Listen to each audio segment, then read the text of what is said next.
Бүтээлч хөвсгөлчүүд 2025 намрын ногоо өдрүүдэд нээлттэй үзэсгэлэн худалдаа Хөвсгөл аймгийн Баяр наадмын талбайд зохион байгуулагдаж байна. Шинэ ургацын төмс хүнсний ногоо жимсгэн цагаан эдээ оюун бүтээгдэхүүнийг зах зээлийн үнээр хэрэглэгчдэд шууд нийлүүлэх,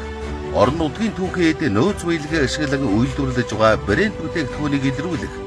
жижиг дунд үйлдвэрээр эрхлэгчид болон хуваарай бизнес эрхлэгчдийн үйл ажиллагааг дэмжих, тэдний бараа бүтээгдэхүүнийг сурталчлан борлуулах, үйлдвэрлэл худалдаа эрхлэгчдийн хамтын ажиллагааг өргөжүүлэх, хэрэглэгчдэд орон нутгийн бүтээгдэхүүнийг нэг дороос өргөн сонголтоогоор авах нөхцөл боломжийг бий болгох зорилгоор бүтээлч хөвсгөлчүүд 2025 намрын ногоо өдрүүдэд нээлттэй үзэсгэлэн худалдаа зохион байгуулагдаж байна. Ерөнхий зохион байгуулагч аймгийн иргэдийн төлөөлөгчдийн хурал, Хөвсгөл аймгийн засаг даргын тамгын газар, хүнс хөдөө аж ахуйн газар, бүтээлч хөвсгөлчүүд 2025